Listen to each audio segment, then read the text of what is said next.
Alright, so I'm just going to check his upper cervicals here. So definitely some extension restrictions, a little bit on this side, some rotational restrictions. So I like to sometimes get the cervicals in the prone position. So come over here. Good. Same thing here. Good. So go ahead and take a deep breath for me.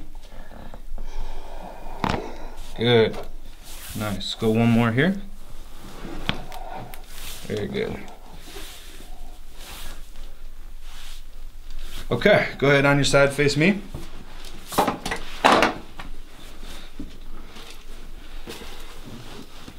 Alright, so Corey does a pretty good job at staying up on his maintenance, so he moves pretty good. Doesn't really fight me too much when he comes in. So we'll go right here. Good. Same thing with the low back. Let's check out here. So a little bit of some SI stuff, some pelvic restrictions in there. So just come down here, take a deep breath for me. Good. Kind of finish it off here. Yeah. Good.